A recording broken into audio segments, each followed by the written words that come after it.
सर्दी का मौसम था। समीर और उसके दो दोस्त नमन और विजय ऑफिस में बैठे थे। ऑफिस से कुछ दिनों की छुट्टियां मिली थी, तो तीनों कहीं बाहर घूमने जाने का प्लान बना रहे थे। लेकिन कहाँ जाएं? ये समझ में नहीं आ रहा था। यार, कहीं ऐसी जगह चलेंगे जहाँ थोड़ा एडवेंचर हो। ये बताओ तो सही, कहाँ चले? ऐसे ही बातें करते करते तीनों सोच में डूबे हुए थे। तभी उनकी नजर एक किताब पर पड़ी। बुक स्टॉल पर रखी एक किताब पर उनकी नजर पड़ी। उस पर एक बेहद खूबसूरत स्त्री की तस्वीर बनी हुई थी। समीर उसे देखकर बहुत ज्यादा सीरियस हो गया, क्योंकि आज तक ऐसी सुंदर स्त्री उसने अभी तक नहीं देखी थी। वो उस तस्वीर को देखता ही रह गया और उसने वो किताब खरीद ली। वहीं बुक स्टॉल पर बैठकर उसे पढ़ने लगा। तुझे तो लड़की तस्वीर चाहिए, कुछ भी। चल, घर चल। नहीं, तुम लोग जाओ। अगली सुबह समीर विजय के घर पहुंच गया। तू इतनी जल्दी बुला लिया, क्या बात है? फिर समीर ने नमन को फोन लगाया और उसे घर आने को कहा। थोड़ी देर में नमन भी आ गया। इतने दिनों से सोच रहे थे ना कि कहाँ चलना है। मैं बताता हूँ कहाँ चलना है। सूरजगढ़, सूरजगढ़, सूरजगढ़। क्यों? वहाँ ऐसा क्या है?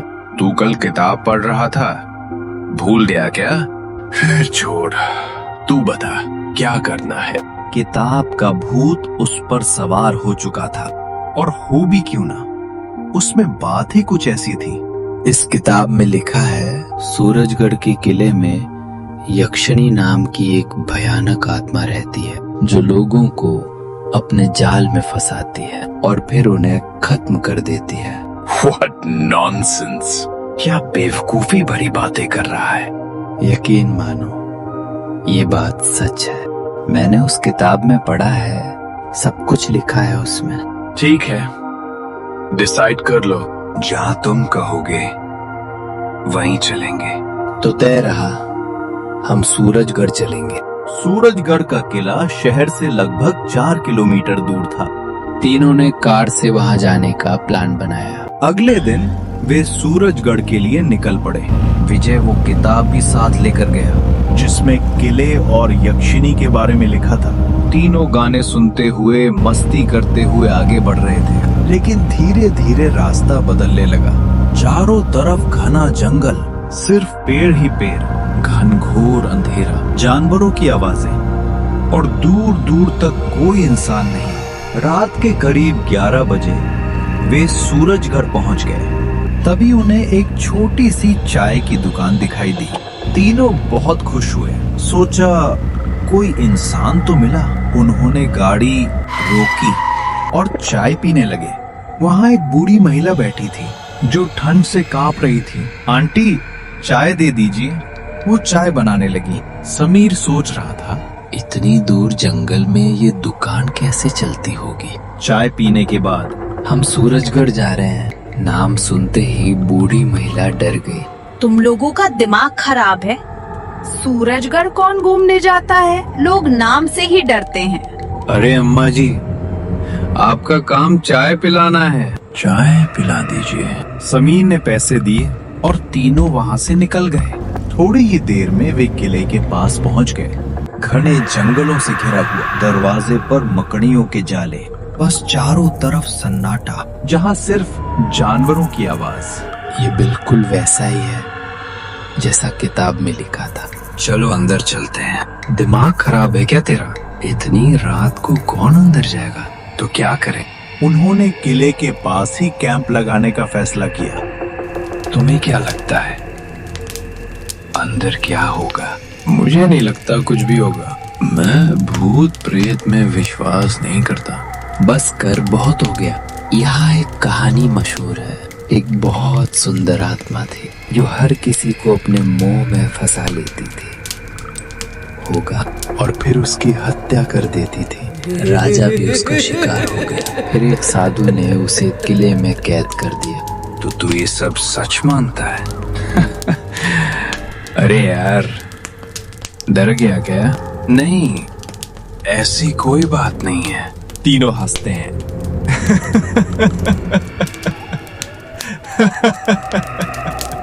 और फिर सोने की तैयारी करने लगते हैं। समीर और नमन सो जाते हैं, लेकिन विजय नहीं सो पाता। उसके दिमाग में सिर्फ यक्षिणी की बातें घूम रही थी। वो उठता है और किले की तरफ चल पड़ता है। आ गए तुम, आ जाओ, मेरे पास आओ। ये आवाज सुनकर विजय डर जाता है। तभी उसके सामने एक लड़की आकर खड़ी हो जाती है। वो बेहद खूबसूरत है, सुनहरे बाल और झील जैसी आंखें। विजय उसे देखकर स्तब्ध रह जाता है। मेरे पास आओ। उसकी आवाज सुनकर विजय उसके वश में होने लगता है। विजय के पसीने छूटने लगते हैं, लेकिन फिर भी वो उस लड़की के पीछे चल पड़ता है, जैसे कोई उसे अपनी ओर खींच रहा हो। वो लड़की विजय को धीरे धीरे किले की ओर ले जा रही थी। तभी समीर और नमन की नींद खुलती है। अरे विजय कहाँ गया? वो देख। दोनों देखते हैं कि विजय एक लड़की के पीछे पीछे किले के अंदर जा रहा है। विजय रुक जा। विजय सुन, वापस आ। लेकिन विजय पर इसका कोई असर नहीं होता। वो बिना रुके आगे बढ़ता रहता है। समीर और नमन उसके पीछे भागते हैं, लेकिन जैसे ही वे किले के दरवाजे तक पहुंचते हैं, दरवाजा जोर से बंद हो जाता है। दरवाजा खोलो।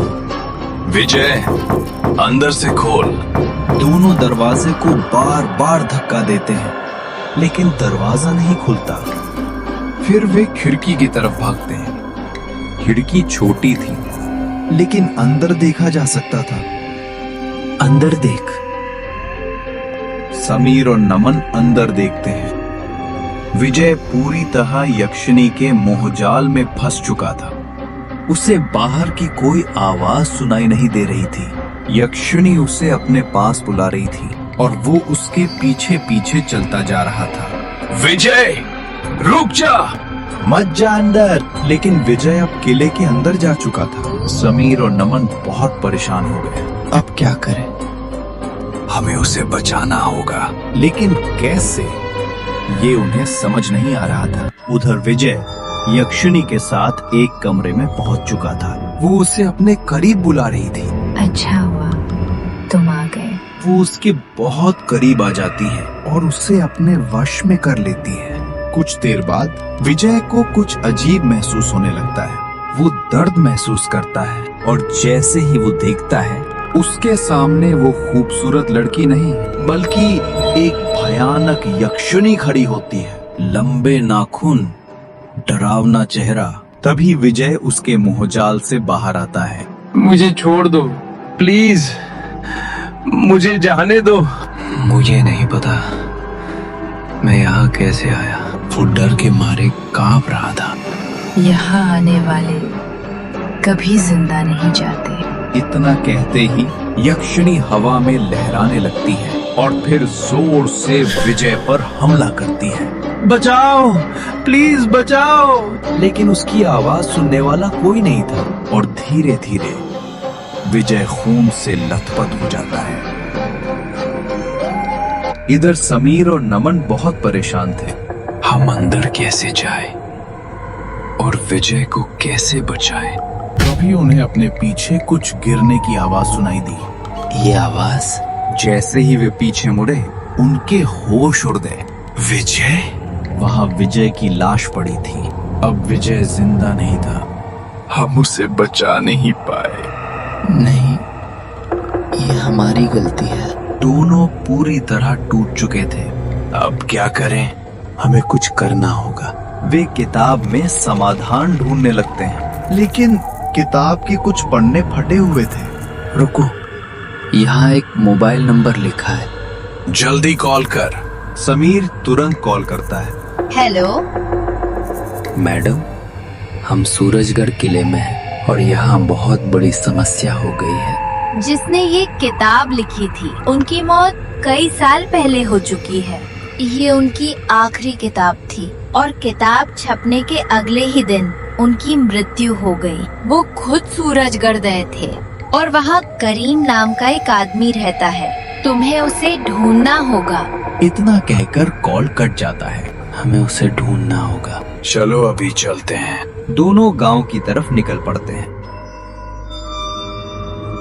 और एक गुफा में करीम को ढूंढ लेते हैं। तुम लोग बहुत बड़ी मुसीबत में हो।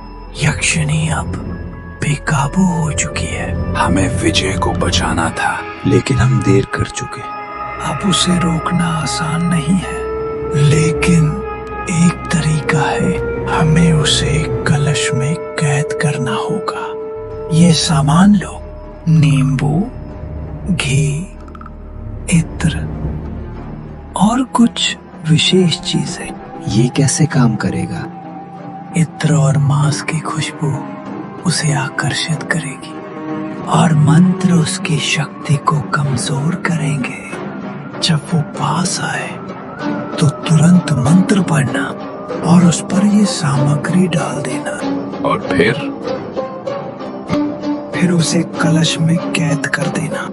ध्यान रहे, ये सब शाम होने से पहले करना होगा। दिन में उसकी शक्ति कम होती है। यही सही समय है। मैं अंदर जा रहा हूँ। मैं बाहर से मदद करूंगा। समीर किले के अंदर जाता है।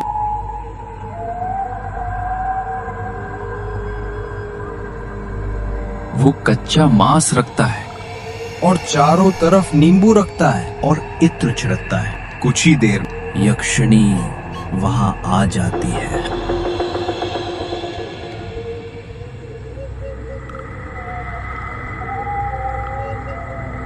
तुमने मुझे बुलाया? समीर मंत्र उच्चारण करने लगता है। मुझे मत रोको, मुझे जाने दो, वरना मैं तुम सबको खत्म कर दूंगी।